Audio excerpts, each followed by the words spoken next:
এদিকে আজকের সবচেয়ে বড় খবর, যা দেখলে রীতিমতো আপনাদের চোখ কপালে উঠে যাবে। যুদ্ধবিরতি ভেঙে আবারও ইরানের রাতভর ভয়াবহ মার্কিন বিমান হামলা। ইরানের ৮০টি লক্ষ্যবস্তুতে মার্কিন বোমাবর্ষণ, পাল্টা জবাব দিচ্ছে ইরান। এ নিয়ে থাকবে আজকের একটি গুরুত্বপূর্ণ প্রতিবেদন। আবারও ইরানে হামলা চালালো যুক্তরাষ্ট্র। হরমুজ প্রণালীতে বাণিজ্যিক জাহাজে হামলার জবাবে একাধিক শহরের কমপক্ষে ৮০টি লক্ষ্যবস্তুতে বোমা বর্ষণ করেছে মার্কিন বাহিনী। মঙ্গলবার রাতে বিস্ফোরণে কেঁপে ওঠে বন্দর নগরী সিরিক, বন্দর আব্বাস ও কেশমদ্বীপ। যুক্তরাষ্ট্রের সেন্ট কমের দাবি, ইরানের সামরিক স্থাপনা লক্ষ্য করে হয়েছে অভিযান। তবে ইরানের রাষ্ট্রীয় গণমাধ্যম IRIB বলছে, বেসামরিক এলাকায় হয়েছে টার্গেট। কৌশলগত গুরুত্বপূর্ণ কেশমদ্বীপে অন্তত ৬ দফা ও সিরিকে ৭ থেকে ৯ বার বিস্ফোরণের আওয়াজ পাওয়া গেছে। সিরিকে আহত হয়েছে বেশ কয়েকজন। বন্দর আব্বাসেও টেলিযোগাযোগ টাওয়ার, মাছ ধরা জেটি সহ অন্তত ১০টি লক্ষ্যবস্তুতে হামলা চালিয়েছে ওয়াশিংটন। এর আগে মঙ্গলবার নির্দেশ অমান্য করে মার্কিন নৌবাহিনীর সহায়তায় ওমানে রুট দিয়ে হরমুজ পার হওয়ার চেষ্টা করায় দুটি বাণিজ্যিক জাহাজে ক্ষেপণাস্ত্র ছোড়ে ইরান। এদিকে ৮৫টি মার্কিন ঘাঁটিতে ইরানের পাল্টা হামলা, নরক দেখছে বাহরাইন ও কুয়েত। চোখের পলকেই ৮৫টি মার্কিন স্থাপনা ধ্বংস, বহু মার্কিন সেনা হতাহত। এমন বিধ্বংসী হামলা কখনো দেখেনি বাহরাইন ও কুয়েত। এ নিয়ে থাকবে আজকের একটি গুরুত্বপূর্ণ প্রতিবেদন। তীব্র শক্তিতে জেগে উঠেছে প্রয়াত ধর্মীয় নেতা আয়াতুল্লাহ আলী খামেনির ইরান। তার কফিন যখন যাচ্ছে কারবালা প্রান্তরে, ঠিক তখনই হুলের মাসুল গুনছে আমেরিকা। ইরানের দক্ষিণাঞ্চলে যুক্তরাষ্ট্রের আকস্মিক হামলার জবাবে বাহরাইন এবং কুয়েতের ৮৫ মার্কিন সামরিক লক্ষ্যবস্তুতে হামলা চালিয়েছে ইরানের ইসলামিক বিপ্লবী গার্ড বাহিনী IRGC। যুক্তরাষ্ট্রের হামলাকে যুদ্ধবিরতির গুরুতর লঙ্ঘন আখ্যা দিয়ে বাহরাইন কুয়েতের মার্কিন স্থাপনায় ধ্বংসযজ্ঞ শুরু করে তেহরান।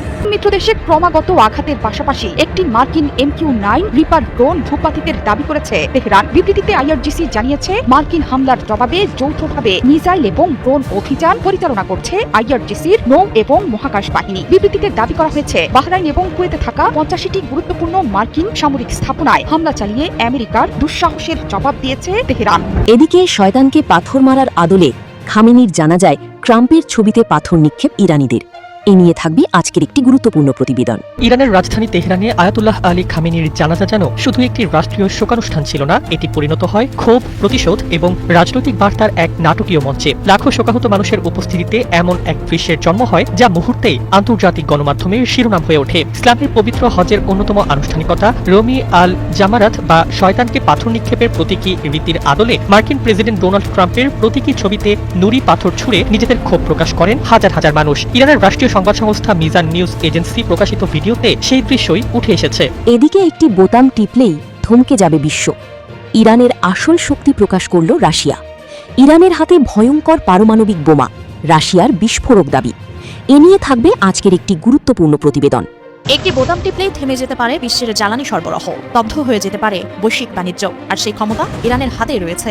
ইরান সফর শেষে এমনই বিস্ফোরক সতর্কবার্তা দিয়েছেন রাশিয়ার নিরাপত্তা পরিষদের ডেপুটি চেয়ারম্যান ও সাবেক প্রেসিডেন্ট দিমিত্রি মেদভেদেভ। মেদভেদেভ ঘোষণা করেছেন, ইরানের হাতে পারমাণবিক অস্ত্র আছে। বলা যায়, যা আছে তা পারমাণবিক অস্ত্রের চেয়েও ভয়ঙ্কর। ইরান চাইলে এখন অনেক কিছুই করতে পারে। তার দাবি, ইরানের সবচেয়ে বড় শক্তি কোনো ক্ষেপণাস্ত্র নয়, কোনো বোমাও নয়, বরং হরমুজ প্রণালীর ওপর তেহরানের কৌশলগত নিয়ন্ত্রণই এমন এক অস্ত্র যা কার্যত পারমাণবিক অস্ত্রের মতো ভয়ঙ্কর প্রভাব ফেলতে পারে। এই মন্তব্য প্রকাশ্যে আসতেই নতুন করে আলোচনায় মধ্যপ্রাচ্যের ভূ রাজনীতি, উদ্বেগ বেড়েছে পশ্চিমা বিশ্বেও। এদিকে ইউরেনিয়াম দিয়ে যুক্তরাষ্ট্র ও ইসরায়েলকে কাঁপানো গোপন মিশন চালাচ্ছে ইরান। পারমাণবিক অস্ত্র নয়, ইরান আসলে কি বানাচ্ছে? এ নিয়ে থাকবে আজকের একটি গুরুত্বপূর্ণ প্রতিবেদন। পারমাণবিক অস্ত্রের বাইরে আসলে কি বানাচ্ছে ইরান? এত পরিমাণে সমৃদ্ধ ইউরেনিয়াম দিয়ে কি করছে দেশটি? কারণ ইরানের পরমাণু শক্তি সংস্থার প্রধান মোহাম্মদ ইসলামী জানিয়েছেন, তাদের প্রয়াত সাবেক সর্বোচ্চ ধর্মীয় নেতা আয়াতুল্লাহ আলী খামেনির জন্যই পারমাণবিক খাতে ব্যাপক সফলতা পেয়েছে তেহরান। কিন্তু এই সাফল্যের নেপথ্যে আসলে রয়েছেটা কি? যদিও পশ্চিমারা বহুদিন ধরেই দাবি করে আসছে, পারমাণবিক অস্ত্র তৈরির জন্য ইউরেনিয়াম সমৃদ্ধ করছে ইরান। এমনকি সাম্প্রতিক যুদ্ধের পর দেশটির সামরিক বাহিনীর মাঝেও এই মারণাস্ত্র তৈরির জন্য জোরে সোরে আলোচনা চলছে। কিন্তু পরিস্থিতি আসলে কোন দিকে গড়াচ্ছে? এদিকে যুদ্ধের পর প্রথমবার প্রকাশ্যে মোজতবা খামেনি, শুরু নতুন জল্পনা। এ নিয়ে থাকবে আজকের একটি গুরুত্বপূর্ণ প্রতিবেদন।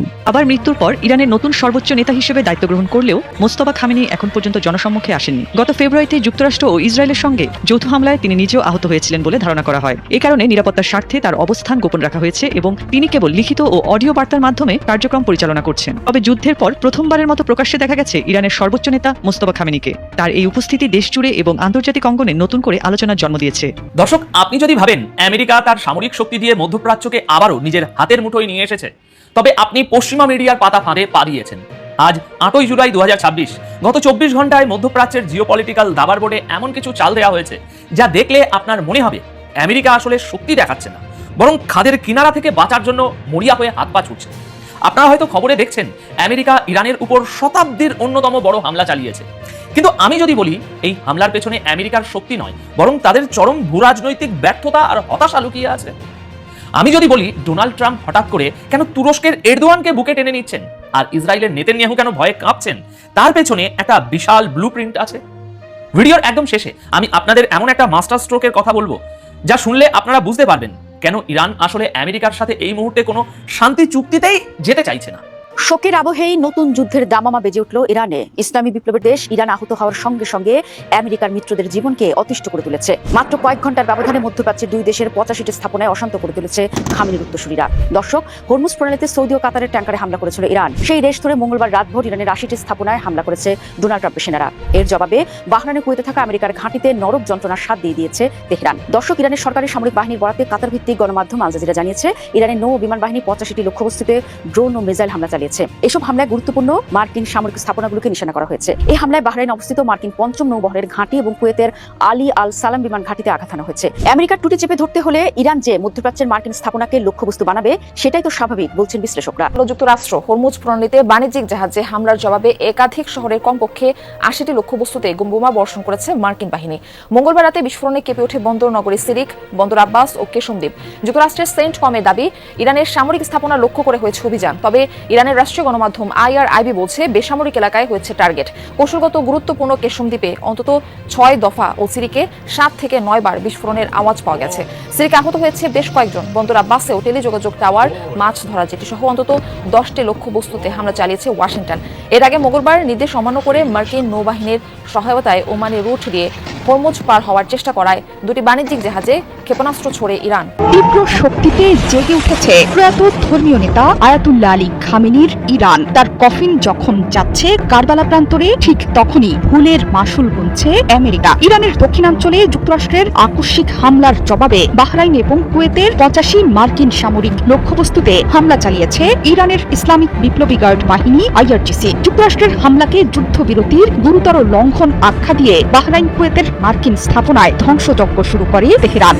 মার্কিন মিত্রদেশে ক্রমাগত আঘাতের পাশাপাশি একটি মার্কিন MQ-9 রিপার ড্রোন ভূপাতিতের দাবি করেছে তেহরান। বিবৃতিতে IRGC জানিয়েছে মার্কিন হামলার জবাবে যৌথভাবে মিসাইল এবং ড্রোন অভিযান পরিচালনা করছে IRGCর নৌ এবং মহাকাশ বাহিনী। বিবৃতিতে দাবি করা হয়েছে বাহরাইন এবং কুয়েতে থাকা 85টি গুরুত্বপূর্ণ মার্কিন সামরিক স্থাপনায় হামলা চালিয়ে আমেরিকার দুঃসাহসের জবাব দিয়েছে তেহরান। হামলা নিয়ে কুয়েত সেনাবাহিনী বলছে মিসাইল এবং ড্রোন হামলার জবাব দিচ্ছে দেশটি। ড্রোন প্রতিহতে কাজ করছে দেশের আকাশ প্রতিরক্ষা ব্যবস্থাও। এর মধ্যেই বিভিন্ন এলাকা থেকে আসছে বিস্ফোরণের শব্দ, যাকে মূলত শত্রুপক্ষের হামলা প্রতিহতের শব্দ বলছে কুয়েতের সেনাবাহিনী। ইরানে হামলা নিয়ে মার্কিন সেন্ট্রাল কমান্ড বলেছে এদিন ইরানের 80টির বেশি লক্ষ্যবস্তুতে নির্ভুল নিশানায় হামলা চালিয়েছে মার্কিন যুক্তরাষ্ট্র। ইরানের আকাশ প্রতিরক্ষা ব্যবস্থা, কমান্ড ও নিয়ন্ত্রণ নেটওয়ার্ক, উপকূলীয় রাডার স্থাপনা এবং জাহাজ বিধ্বংসী মিসাইল সক্ষমতার ওপর এই হামলা চালিয়েছে ওয়াশিংটন। ইরানি গণমাধ্যম বলছে দেশটির দক্ষিণাঞ্চলীয় বন্দর নগরী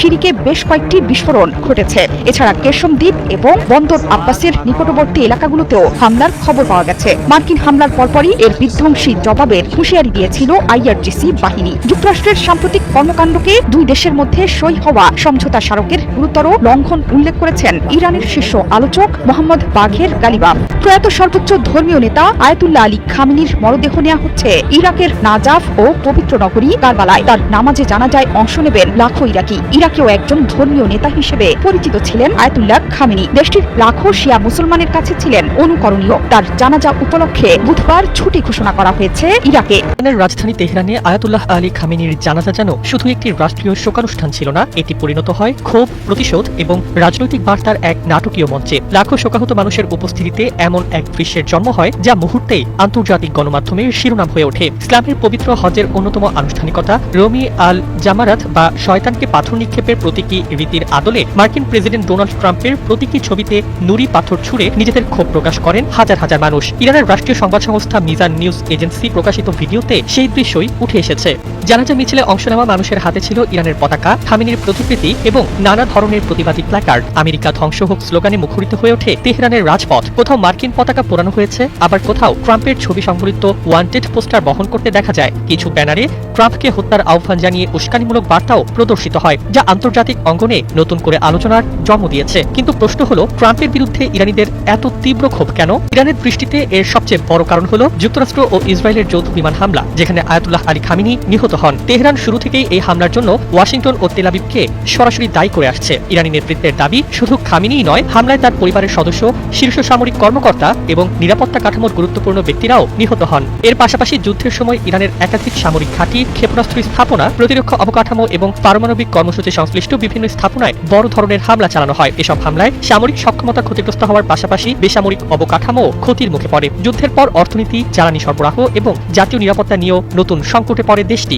ইরানিদের ক্ষোভের আরেকটি কারণ দীর্ঘদিনের রাজনৈতিক বৈরিতা। 1979 সালের ইসলামী বিপ্লবের পর থেকে যুক্তরাষ্ট্রের অর্থনৈতিক নিষেধাজ্ঞা, কূটনৈতিক চাপ, সামরিক উত্তেজনা এবং মধ্যপ্রাচ্যে দুই দেশের প্রক্সি সংঘাত ইরানের জনমনে গভীর মার্কিন বিরোধী মনোভাব তৈরি করেছে। খামেনির মৃত্যুর পর সেই ক্ষোভ যেন আরও বিস্ফোরক রূপ নেয়। বিশ্লেষকদের মতে ট্রাম্পের ছবিতে পাথর নিক্ষেপ ছিল কেবল প্রতীকী প্রতিবাদ নয়, এটি ছিল খামেনির মৃত্যুর জন্য দায়ী বলে বিবেচিত যুক্তরাষ্ট্রের নেতৃত্বের বিরুদ্ধে প্রতিশোধের প্রতীকী ঘোষণা। একই সঙ্গে ইরানের ক্ষমতাসীন গোষ্ঠী এই বিশাল জনসমাগমকে জাতীয় ঐক্য ও প্রতিরোধের বার্তা হিসেবেও তুলে ধরতে চাইছে। তবে অনেক পর্যবেক্ষক মনে করেন, জানাজায় বিপুল উপস্থিতি মানেই সরকারের প্রতি সবার রাজনৈতিক সমর্থন নয়, ধর্মীয় আবেগ, জাতীয় শোক এবং ঐতিহাসিক গুরুত্বও এতে বড় ভূমিকা রেখেছে।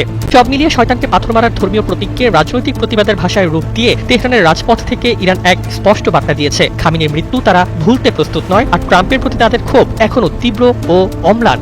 পারমাণবিক অস্ত্রের বাইরে আসলে কি বানাচ্ছে ইরান? এত পরিমাণে সমৃদ্ধ ইউরেনিয়াম দিয়ে কি করছে দেশটি? কারণ ইরানের পরমাণু শক্তি সংস্থার প্রধান মোহাম্মদ ইসলামি জানিয়েছেন, তাদের প্রয়াত সাবেক সর্বোচ্চ ধর্মীয় নেতা আয়াতুল্লাহ আলী খামেনির জন্যই পারমাণবিক খাতে ব্যাপক সফলতা পেয়েছে তেহরান। কিন্তু এই সাফল্যের নেপথ্যে আসলে রয়েছেটা কি? যদিও পশ্চিমারা বহুদিন ধরেই দাবি করে আসছে পারমাণবিক অস্ত্র তৈরির জন্য ইউরেনিয়াম সমৃদ্ধ করছে ইরান। এমনকি সাম্প্রতিক যুদ্ধের পর দেশটির সামরিক বাহিনীর মাঝেও এই মারণাস্ত্র তৈরির জন্য জোরে সোরে আলোচনা চলছে। কিন্তু পরিস্থিতি আসলে কোন দিকে গড়াচ্ছে?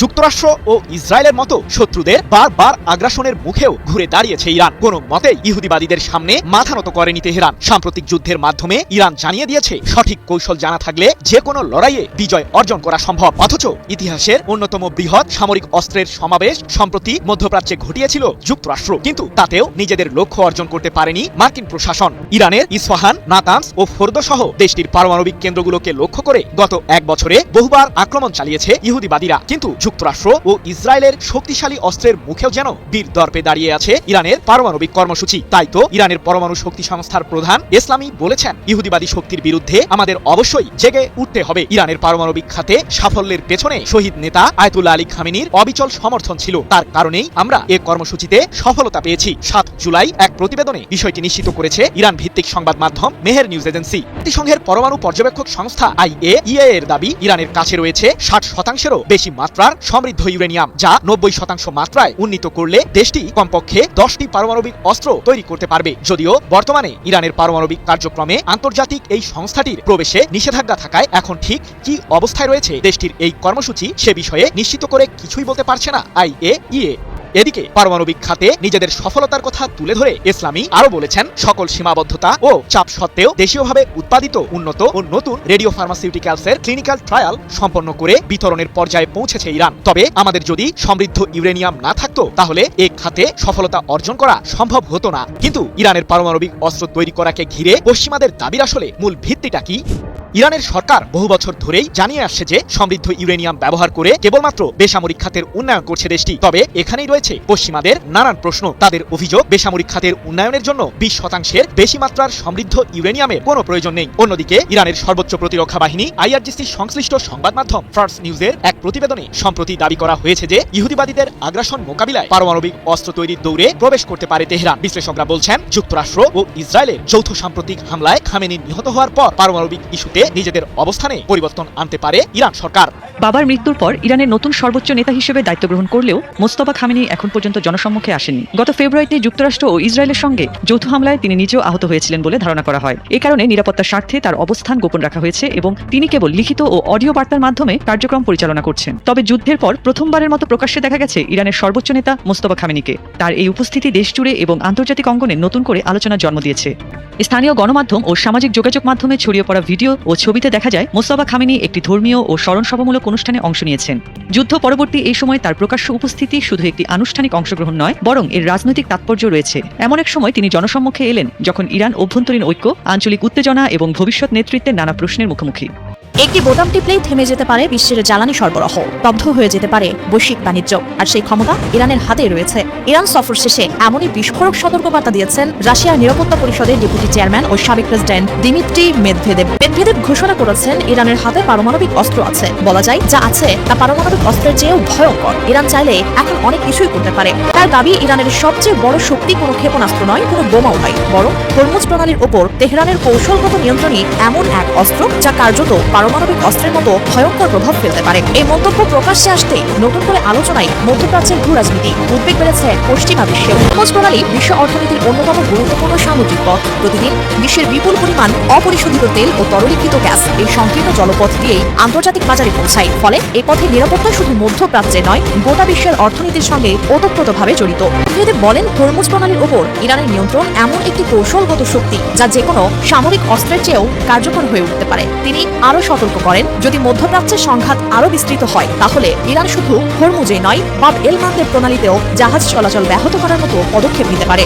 আর যদি সেটি ঘটে তাহলে বিশ্ববাজারে জ্বালানি তেলের দাম আকাশ ছোঁয়া হবে এটা নিশ্চিত। ভেঙে পড়তে পারে বৈশ্বিক সরবরাহ ব্যবস্থা, শিল্প উৎপাদন থেকে শুরু করে নিত্য প্রয়োজনীয় পণ্যের বাজার সবখানেই দেখা দিতে পারে ভয়াবহ সংকট। অর্থাৎ যুদ্ধের আগুন শুধু মধ্যপ্রাচ্যে সীমাবদ্ধ থাকবে না, এর ধাক্কা পৌঁছে যাবে বিশ্বের প্রায় প্রতিটি দেশে। শোকের আবহেই নতুন যুদ্ধের দামামা বেজে উঠল ইরানে। ইসলামী বিপ্লবের দেশ ইরান আহত হওয়ার সঙ্গে সঙ্গে আমেরিকার মিত্রদের জীবনকে অতিষ্ঠ করে তুলেছে। মাত্র কয়েক ঘন্টার ব্যবধানে মধ্যপ্রাচ্যের দুই দেশের 85টি স্থাপনায় অশান্ত করে তুলেছে খামেনির উত্তরসূরিরা। দর্শক, হরমুজ প্রণালীতে সৌদি ও কাতারের ট্যাঙ্কারে হামলা করেছিল ইরান। সেই দেশ ধরে মঙ্গলবার রাতভর ইরানের 80টি স্থাপনায় হামলা করেছে ডোনাল্ড ট্রাম্পের সেনারা। এর জবাবে বাহরাইনে কুয়েতে থাকা আমেরিকার ঘাঁটিতে নরক যন্ত্রণার স্বাদ দিয়ে দিয়েছে তেহরান। দর্শক, ইরানের সরকারি সামরিক বাহিনীর বরাতে কাতার ভিত্তিক গণমাধ্যম আল জাজিরা জানিয়েছে, ইরানের নৌ বিমান বাহিনী 85টি লক্ষ্যবস্তুতে ড্রোন ও মিসাইল হামলা চালিয়েছে। এসব হামলায় গুরুত্বপূর্ণ মার্কিন সামরিক স্থাপনাগুলোকে নিশানা করা হয়েছে। এই হামলায় বাহরাইন অবস্থিত মার্কিন পঞ্চম নৌবহরের ঘাঁটি এবং কুয়েতের আলী আল সালাম বিমান ঘাঁটিতে আঘাত হানা হয়েছে। আমেরিকার টুটি চেপে ধরতে হলে ইরান যে মধ্যপ্রাচ্যের মার্কিন স্থাপনাকে লক্ষ্যবস্তু বানাবে সেটাই তো স্বাভাবিক বলছেন বিশ্লেষকরা। ইরান ইরাকে চলছে ইমাম আয়াতুল্লাহ আলী খামেনিকে শেষ বিদায়ের আনুষ্ঠানিকতা, আর ঐতিহাসিক মুহূর্তকে ম্লান করে দিতেই নাকি ইরান জুড়ে হামলা শুরু করেছে আমেরিকা। অথচ খামেনির প্রতি ইরানিদের ভালোবাসা দেখে কদিন আগেও ট্রাম্প বলেছিলেন, ভেবেছিলাম মানুষ খামেনিকে ঘৃণা করে। ট্রাম্পের সেই মন্তব্য চেপেছিল মার্কিন গণমাধ্যম এক্সিওস। একই সাক্ষাৎকারে অবশ্য ট্রাম্প এও বলেছিলেন, হতে পারে এগুলো ভুয়া কান্না। তবে দর্শক, ইরানের সরকারি সামরিক বাহিনী স্পষ্ট বলেছে, মার্কিন হামলাগুলো ইরানের সাবেক সর্বোচ্চ নেতার দাফন এবং সংশ্লিষ্ট ঘটনাগুলোর সঙ্গে সম্পৃক্ত। তাদের দাবি ওয়াশিংটন এই ঐতিহাসিক ঘটনাকে ম্লান করার চেষ্টা করছে। এদিকে ইরানের শীর্ষ সামরিক কমান্ডের কেন্দ্রীয় সদর দপ্তর জানিয়েছে, আমেরিকান সন্ত্রাসবাদের কোনো জবাব না দিয়ে ছাড় দেওয়া হবে না। এই নৌপথের অর্থাৎ হরমুজ প্রণালীর বিষয়ে ওয়াশিংটনের হস্তক্ষেপের প্রচেষ্টা কোনো অবস্থাতেই মেনে নেওয়া হবে না। বিবৃতিতে বলা হয়েছে, হরমুজ প্রণালী দিয়ে বাণিজ্যিক জাহাজ এবং তেলবাহী ট্যাঙ্কারগুলোর জন্য একমাত্র নিরাপদ পথ হলো ইসলামী প্রজাতন্ত্র কর্তৃক নির্ধারিত পথ। এতে আরো বলা হয়েছে, ইরান এই ধরনের হামলা গত মাসে স্বাক্ষরিত সমঝোতা স্মারকের অধীনে থাকা যুক্তরাষ্ট্রের অঙ্গীকারের প্রতি সম্পূর্ণ অবজ্ঞা প্রকাশ করে। দর্শক, ইরান আমেরিকার নতুন উত্তেজনার একটা বিষয় স্পষ্ট যে দুই দেশের মধ্যে যে ঐতিহাসিক চুক্তি হতে যাচ্ছিল খুব সহসাই সেটি আশার আলো দেখছে না। কারণ নতুন উত্তেজনা শুরুর পরপরই ইরানের তেল রফতানিতে নতুন করে নিষেধাজ্ঞা দিয়েছে মার্কিন যুক্তরাষ্ট্র। ওয়াশিংটনের পদক্ষেপে কিছুটা হলেও আঁচ করা যাচ্ছে তেহরানকে নতুন চাপ দিতে চায় আমেরিকা। কিন্তু পুরনো পথ বেশ ভালোই চেনা আছে ইরানের, কারণ এসব নিষেধাজ্ঞা তো আর তেহরানের জন্য নতুন কিছু নয়। এদিকে ইরান আমেরিকার নতুন উত্তেজনায় লাভের লাভ হলো বেনিয়ামিন নেতানিয়াহুর ইসরায়েলের। শুধু লাভই নয়, বদ্ধ কক্ষে অট্টহাসিতেও মেতেছে দখলদার সরকারের প্রতিনিধিরা। কারণ ইসরায়েল কখনো চায়নি ইরান আমেরিকার চুক্তিটা হোক, সেই বিবেচনায় লাভটা হয়েছে তেল আবিবেরই। দর্শক, সব মিলে যুদ্ধটা যদি পূর্ণমেয়াদে রূপ নেয় তবে গোটা বিশ্বকে আবারও নতুন এক চ্যালেঞ্জের সামনে এনে দাঁড় করাবে। দর্শক, আপনি যদি ভাবেন আমেরিকা তার সামরিক শক্তি দিয়ে মধ্যপ্রাচ্যকে আবারও নিজের হাতের মুঠোয় নিয়ে এসেছে, তবে আপনি পশ্চিমা মিডিয়ার পাতা ফাঁদে পা দিয়েছেন। আজ 8ই জুলাই 2026, গত 24 ঘন্টায় মধ্যপ্রাচ্যের জিওপলিটিক্যাল দাবার বোর্ডে এমন কিছু চাল দেওয়া হয়েছে যা দেখলে আপনার মনে হবে আমেরিকা আসলে শক্তি দেখাচ্ছে না, বরং খাদের কিনারা থেকে বাঁচার জন্য মরিয়া হয়ে হাত পা ছুটছে। আপনারা হয়তো খবরে দেখছেন আমেরিকা ইরানের উপর শতাব্দীর অন্যতম বড় হামলা চালিয়েছে, কিন্তু আমি যদি বলি এই হামলার পেছনে আমেরিকার শক্তি নয় বরং তাদের চরম ভূরাজনৈতিক ব্যর্থতা আর হতাশা লুকিয়ে আছে, আমি যদি বলি ডোনাল্ড ট্রাম্প হঠাৎ করে কেন তুরস্কের এরদোয়ানকে বুকে টেনে নিচ্ছেন আর ইসরায়েলের নেতানিয়াহু কেন ভয়ে কাঁপছেন, তার পেছনে একটা বিশাল ব্লুপ্রিন্ট আছে। ভিডিওর একদম শেষে আমি আপনাদের এমন একটা মাস্টার স্ট্রোকের কথা বলবো যা শুনলে আপনারা বুঝতে পারবেন কেন ইরান আসলে আমেরিকার সাথে এই মুহূর্তে কোনো শান্তি চুক্তিতেই যেতে চাইছে না, বরং তারা আমেরিকাকে তাদেরই বানানো জালে আটকে ধীরে ধীরে শেষ করছে। এই পুরো খেলাটা বুঝতে হলে আমাদের আজকের ঘটনাগুলোর খুব গভীরে যেতে হবে। তো চলুন পশ্চিমা প্রপাগান্ডার পর্দাটা একটু সরিয়ে দেখি আসল সত্যটা কি চলছে মধ্যপ্রাচ্যে। আসুন শুরু করি আজকের সবচেয়ে বড় খবরটা দিয়ে। আজ 8ই জুলাই 2026 ভোর 3টে যখন পুরো মধ্যপ্রাচ্য ঘুমাচ্ছে, ঠিক সেই সময় আমেরিকার সেন্ট্রাল কমান্ড ঘোষণা দিল যে তারা ইরানের উপর একটা বিশাল বড় হামলা চালিয়েছে। পশ্চিমা মিডিয়াগুলো বলতে শুরু করলো সিজ ফায়ারের পর এটাই নাকি আমেরিকার সবচেয়ে বড় অপারেশন। বলা হচ্ছে আগের যে কোনো অপারেশনের চেয়ে এই হামলা 4 থেকে 5 গুণ বেশি শক্তিশালী হয়েছে। বন্দর আব্বাস, সিরিক আইল্যান্ড এবং কেশম আইল্যান্ডে প্রচন্ড বিস্ফোরণের খবর এসেছে। কিন্তু দর্শক, এখানে একটা জিনিস খুব মনোযোগ দিয়ে বুঝতে হবে, আমেরিকা হঠাৎ করে এত বড় হামলা কেন করলো? তাদের দাবি গত দুদিনে হরমুজে 3টি কমার্শিয়াল জাহাজের উপর হামলার বদলা নিতেই নাকি এই অ্যাকশন। তারা বলছে ইরান যে এমওইউ সই করেছিল তার শর্ত ভেঙেছে ইরান প্রথমে। কিন্তু আসল ব্যাপারটা হলো অন্য জায়গায়। আপনারা লজিক্যালি চিন্তা করুন, আমেরিকা শুধু সামরিক হামলা করেই কিন্তু থামেনি। এই হামলার ঠিক 2 ঘন্টা আগে অর্থাৎ 7 এবং 8ই জুলাইয়ের মাঝামাঝি রাতে আমেরিকার প্রেসিডেন্ট ডোনাল্ড ট্রাম্প ইরানের উপর একটা বিশাল অর্থনৈতিক বোমাও ফাটান। তিনি ঘোষণা দেন ইরানের তেল বিক্রির উপর এতদিন যে ছাড় দেওয়া হচ্ছিল সেটার সাথে সাথে বাতিল করা হলো। মানে আগে ইকোনমিতে আঘাত, তারপর মাটিতে বোমাবাজি। কিন্তু প্রশ্ন আবারও সেই, কেন? কারণ আমেরিকা বুঝতে পেরেছে যে স্টেট অফ হরমুজ তার কন্ট্রোল ধীরে ধীরে তাদের হাত থেকে পুরোপুরি বেরিয়ে যাচ্ছে। তারা ভয় পাচ্ছে এই যে এত বড় হামলা, এটা আসলে কোনো শক্তি প্রদর্শন নয়, এটা হলো পরাশক্তির চরম ফ্রাস্ট্রেশন। এবার এই একই সময়ে ইরানের দিকের রিয়াকশনটা দেখুন। এত বড় হামলার পরও এখনো পর্যন্ত ইরানের রাষ্ট্রীয় সংবাদ সংস্থা ইরনা খুব স্বাভাবিকভাবে বলছে, হ্যাঁ কিছু ছড়রা এসে লেগেছে, কিছু মানুষ আহত হয়ে মিনাবের হাসপাতালে ভর্তি হয়েছে, কিন্তু এখন পরিস্থিতি পুরোপুরি নর্মাল। এমনকি ইরানের প্রেসিডেন্ট মাসুদ পেজিশিয়ান, যিনি ওই সময় ইরাকের নাজাফে ছিলেন, তিনি শুধু নিজের সফরটা একটু আগে ভাগে শেষ করে তেহরানে ফিরে এসেছেন। এর মধ্যে কোনো প্যানিক নেই, কোনো হুড়োহুড়ি নেই, কারণ ইরান জানতো এমন কিছু একটা হবে। আমিও তো বলে আসছি, আমরা তো জানি, তারা জানতো যে আমেরিকা যখনই ব্যাকফুটে যাবে তখনই তারা এই ধরনের রিয়াকশনারি হামলা করবে। আর যখন আমি আপনাদের এই খবরটা জানাচ্ছি তখন বাহরাইন আর কুয়েতে পুরো ব্ল্যাকআউট চলছে, অর্থাৎ অন্ধকার। এটাই হলো মধ্যপ্রাচ্যের বর্তমান রিয়ালিটি, যেখানে আমেরিকা আঘাত করছে ঠিকই, কিন্তু মাঠের কন্ট্রোল তাদের হাতে নেই। এবার আসুন আর একটা জিওপলিটিক্যাল চালের দিকে নজর দিই। পশ্চিমীরা সবসময় যে খেলাটা খেলে এসেছে, ডিভাইড অ্যান্ড রুল পলিসি। গতকাল 7ই জুলাই স্টেট অফ হরমুজে সৌদি আরবের তেলের ট্যাঙ্কার এবং কাতারের এলএনজি ট্যাঙ্কারের ওপর মিসাইল হামলা হয়েছে জানেন, আর সাথে সাথে এর দায় চাপিয়ে দেওয়া হয়েছে ইরানের উপর। 7 এবং 8ই জুলাইয়ের মধ্যবর্তী রাতে সৌদি আরবের পররাষ্ট্র মন্ত্রণালয় থেকে রীতিমতো হুমকি দিয়ে বলা হয়েছে এই হামলার পুরো দায় ইরানের এবং এর পরিণতি ইরানকেই ভুগতে হবে। শুধু সৌদি আরব নয় দর্শক বন্ধুরা, কাতারও বসে থাকেনি। তারা ওই রাতেই ইরানের ডেপুটি অ্যাম্বাসাডারকে ডেকে কড়া প্রতিবাদ জানিয়েছে। তারা বলছে এই হামলা শুধু দুটো জাহাজের উপর নয়, বরং গ্লোবাল এনার্জি সাপ্লাই এবং আন্তর্জাতিক বাণিজ্যের উপর হওয়া হামলা। আর আমেরিকার সেই পুরনো ডায়লগ তো আছেই, এই হামলা অগ্রহণযোগ্য এবং ফল ভুগতে হবে। আর এই হুমকির পরেই ওই রাত 3টের সময় আমেরিকা হামলা করে বসলো। দর্শক, এই পুরো সিনারিওটা একটু ক্রিটিক্যালি অ্যানালাইজ করুন। ব্রিক্স এবং মাল্টিপোলার ওয়ার্ল্ডের যে উত্থান আমরা দেখছিলাম বেশ কয়েকদিনে, যেখানে সৌদি আরব, ইরান এবং চীনের মধ্যে একটা ঐতিহাসিক বোঝাপড়া তৈরি হচ্ছিল, সেটা পশ্চিমাদের চোখের বালি ছিল। আমেরিকা এবং ইউরোপ কোনোভাবেই চাচ্ছিল না যে মিডল ইস্টের এই বড় শক্তিগুলো এক হয়ে যায়। তাই এখন এই জাহাজ হামলার মধ্যে দিয়ে আবার সেই আরব পার্সিয়ান দ্বন্দ্বকে উস্কে দেওয়ার একটা মুড়িয়ার চেষ্টা চলছে। এটা কোনো বিচ্ছিন্ন ঘটনা নয়। পশ্চিমাদের জিওপলিটিক্যাল ইকোসিস্টেম টিকে আছে এই দ্বন্দ্বগুলোর উপর ভিত্তি করে। তারা চাইছে সৌদি আরব এবং কাতার যেন আবার পুরোপুরি আমেরিকার ছাতার নিচে ঢুকে যায়। কিন্তু গ্লোবাল সাউথ এখন আগের চেয়ে অনেক বেশি পরিণত। তারা বোঝে এই প্রপাগান্ডার পেছনের আসল উদ্দেশ্য কি আছে আমেরিকার। এবার আমি আপনাদের সেই জায়গাটাতে নিয়ে যাব যেখানে পশ্চিমাদের সমস্ত হিসেব নিকেশ ভুল প্রমাণিত হচ্ছে। আপনারা হয়তো ভাবছেন আমেরিকা আর ইরানের মধ্যে যে পর্দার আড়ালে আলোচনা চলছে সেটা দিয়ে হয়তো কোনো একটা সমাধান বের হয়ে আসবে। কিন্তু আজ 8ই জুলাই ইরানের সুপ্রিম লিডার মুস্তাফা কামিনীর প্রধান সামরিক উপদেষ্টা মোহসেন রেজাইয়ের একটা বক্তব্য পুরো পশ্চিমা মিডিয়ার ঘুম হারাম করে দিয়েছে। রেজাই পরিষ্কার ভাষায় বলে দিয়েছেন আমেরিকার সাথে এই আলোচনা কোনো দিনও সফল হবে না।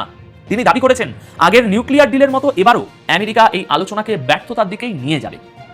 কে বলছে এই কথা ভালো করে ভাবুন। তিনি আরো একটা চাঞ্চল্যকর তথ্য দিয়েছেন। তিনি বলেছেন আমেরিকা নাকি স্টেট অফ হরমুজ বাদ দিয়ে নিজেদের যুদ্ধজাহাজের জন্য অন্য কোনো বিকল্প রাস্তা খুঁজছে, যাতে ভবিষ্যতে বা আগামীতে ইরানের উপর তাদের নির্ভরতা বা ইরানের প্রভাব কমানো যায়। এখন লজিক্যালি ভাবুন, সুপ্রিম লিডারের এত কাছের একজন মানুষ যখন জানেনি যে আলোচনা ব্যর্থ হবে, তাহলে তারা টেবিল থেকে উঠে যাচ্ছে না কেন? কেন তারা আলোচনা চালিয়ে যাচ্ছেন? এদিকে গতকাল 7 এবং আজ 8 জুলাইয়ের মাঝামাঝি রাতে আয়াতুল্লাহ সৈয়দ আলী খামিনির শেষকৃত্য সম্পন্ন হচ্ছে ইরাকে।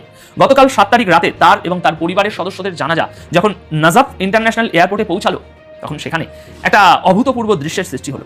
ইরানের প্রেসিডেন্ট মাসুদ পেজিশিয়ান এবং ইরাকের প্রধানমন্ত্রী মোহাম্মদ শিয়া আল সুদানি একসাথে দাঁড়িয়ে সেই জানাজা গ্রহণ করলেন। দর্শক, একটু কল্পনা করুন যে ইরাককে আমেরিকা ধ্বংস করে দিয়েছিল নিজেদের নিয়ন্ত্রণে রাখার জন্য। আজ সেই ইরাকের মাটিতে নাজাফের রাস্তায় ইরানের president Masoud Pezeshkian, general Mohsen Rezaei, পররাষ্ট্রমন্ত্রী আব্বাস আরাগাচি এবং ইরাকের প্রধানমন্ত্রী কাঁধে কাঁধ মিলিয়ে হাঁটছেন। আজ 8 জুলাই পুরো ইরাকে সরকারি ছুটি ঘোষণা করা হয়েছে। নাজাফ থেকে কারবালা এই পর্যন্ত এই জানাজায় লাখ লাখ নয়, কোটি কোটি মানুষের ঢল নামার কথা বলা হচ্ছে। এটা শুধু একটা জানাজা নয়, এটা হলো আমেরিকার নাকের ডগায় দাঁড়িয়ে শিয়া ঐক্যের এবং আঞ্চলিক বন্ধুত্বের একটা বিশাল বড় ভূরাজনৈতিক showdown. America billion billion dollar এবং এতগুলো বছর খরচ করেও যে ইরাককে ইরানের কাছ থেকে আলাদা করতে পারেনি, এই একটা ঘটনাই তার সবচেয়ে বড় প্রমাণ। পশ্চিমীরা যেখানে বন্দুক দিয়ে শাসন করতে চায়, সেখানে এই দেশগুলো শেকড়ের টানে এক হয়ে যাচ্ছে। এবার চলুন ভূরাজনীতির আরেকটা অদ্ভুত নাটকের দিকে তাকাই। এই নাটকটা চলছে তুরস্ক, আমেরিকা এবং ইসরায়েলের মধ্যে। আমেরিকার প্রেসিডেন্ট ডোনাল্ড ট্রাম্প তুরস্কে গিয়ে তুরস্কের প্রেসিডেন্ট রেসেপ তাইয়েপ এরদোয়ানের সাথে আঙ্কারায় দেখা করেছেন এবং এমন একটা ঘোষণা দিয়েছেন যা শুনে ইসরায়েলের পেটে রীতিমতো মোচড় দিয়ে উঠেছে। গতকাল 7 জুলাই রাতে ট্রাম্প বলেছেন তুরস্ক আমেরিকার বন্ধু এবং তিনি তুরস্কের উপর থেকে সমস্ত নিষেধাজ্ঞা তুলে নিতে যাচ্ছেন। আপনাদের নিশ্চয়ই মনে আছে 2019 সালে তুরস্ক যখন রাশিয়ার কাছ থেকে S-400 এয়ার ডিফেন্স সিস্টেম কিনেছিল, তখন আমেরিকা রেগে গিয়ে তুরস্ককে তাদের সবচেয়ে আধুনিক ফাইটার জেট F-35 প্রোগ্রাম থেকে বের করে দিয়েছিল এবং কার্টসা আইনের অধীনে কঠোর স্যাংশন লাগিয়েছিল তুরস্কের উপর। কিন্তু আজ এই সময়ে এসে ট্রাম্প বলছেন তিনি সেই স্যাংশন তো তুলবেনই, উল্টো তুরস্কের কাছে F-35 বিক্রি করার বিষয়টিও খুব দ্রুত ফয়সলা করবেন। ট্রাম্প বলছেন আমরা আমাদের বন্ধুদের উপর স্যাংশন রাখতে চাই না, সময় এসেছে এগুলো শেষ করার। দর্শক, হঠাৎ করে আমেরিকার এই তুরস্ক প্রেমের কারণটা কি? কারণ হলো আমেরিকা মধ্যপ্রাচ্যে তাদের প্রভাব হারাচ্ছে। রাশিয়া এবং চীনের আধিপত্য ঠেকাতে এবং ন্যাটোকে কোনো মতে টিকিয়ে রাখতে তাদের এখন এরদোয়ানকে চরমভাবে প্রয়োজন। কিন্তু এই ঘোষণায় সবচেয়ে বেশি ভয় পেয়েছে কে জানেন? স্বয়ং ইসরায়েল। গতকাল 7 জুলাই রাতেই ইসরায়েলের প্রধানমন্ত্রী বেঞ্জামিন নেতানিয়াহু রীতিমতো আমেরিকার কাছে দাবি জানিয়েছেন কোনোভাবেই যেন তুরস্ককে F-35 দেওয়া না হয়। নেতানিয়াহুর ভয় হলো তুরস্কের মতো একটা শক্তিশালী দেশ যদি F-35 এর মতো অ্যাডভান্স ওয়েপন পেয়ে যায়, তাহলে পুরো মিডল ইস্টের যে পাওয়ার ব্যালেন্স আছে সেই পাওয়ার ব্যালেন্স পুরোপুরি বদলে যাবে। ইসরায়েল এতদিন যে সামরিক আধিপত্য দেখিয়ে আসছিল সেটা আর থাকবে না। এখানে একটা জিনিস খুব স্পষ্ট, আমেরিকা এবং ইসরায়েলের মধ্যে ফাটল এখন আর কোনো গোপন বিষয় নেই। একদিকে ট্রাম্প এরদোয়ানকে বন্ধু বলছেন, অন্যদিকে নেতানিয়াহু সেই এরদোয়ানকে অস্ত্র দেওয়া আটকাতে মরিয়া হয়ে উঠেছেন। ডাবল স্ট্যান্ডার্ডের এই খেলা এখন সবার চোখের সামনে। দর্শক, ভিডিও শুরুতে আমি আপনাদের বলেছিলাম একটা বড় সত্য উন্মোচন করব। এই যে গতকাল 7 জুলাই রাতে CNN-কে দেওয়া একটা ইন্টারভিউতে নেতানিয়াহু বললেন যে ট্রাম্পের সাথে তার বড় বড় বিষয়ে মতের মিল আছে, কিন্তু ইরানের ব্যাপারে তাদের মধ্যে মতভেদ আছে। নেতানিয়াহু পরিষ্কার বলেছেন ওই ইন্টারভিউতে, ইরান আর আমেরিকার মধ্যে যে অন্তর্বর্তীকালীন শান্তি চুক্তি হতে যাচ্ছে তার ভবিষ্যৎ নিয়ে তিনি মারাত্মক সন্দিহান। তিনি আরও বলেছেন ট্রাম্প হয়তো বিশ্বাস করেন যে তিনি ইরানের পারমাণবিক কর্মসূচি আটকাতে পারবেন, কিন্তু নেতানিয়াহু নিজেই ট্রাম্পের এই ক্ষমতার উপর প্রবল সন্দেহ প্রকাশ করেছেন। দর্শক, আসল সত্যটা হলো আমেরিকা এখন একটা ডিক্লাইন পাওয়ার বা পড়ন্ত পরাশক্তি। তারা একই সাথে রাশিয়াকে আটকাতে চায়, আবার ওদিকে চীনকে কাউন্টার করতে চায়, আবার মধ্যপ্রাচ্যে ইসরায়েলকেও শর্তহীনভাবে বাঁচাতে চায়। কিন্তু তাদের সেই সক্ষমতা আর নেই। ইরান ঠিক এই দুর্বলতাটাই ধরে ফেলেছে। তারা আমেরিকার সাথে লোক দেখানো আলোচনা করছে ঠিকই, কিন্তু আসলে তারা অপেক্ষা করছে গ্লোবাল সাউথ এবং মাল্টিপোলার ওয়ার্ল্ডের যে কাঠামো, সেই কাঠামোটা পুরোপুরি শক্ত হওয়ার জন্য। আমেরিকার এই তিনটের দিকে বোমাবাজি বা ট্রাম্পের তেলের উপর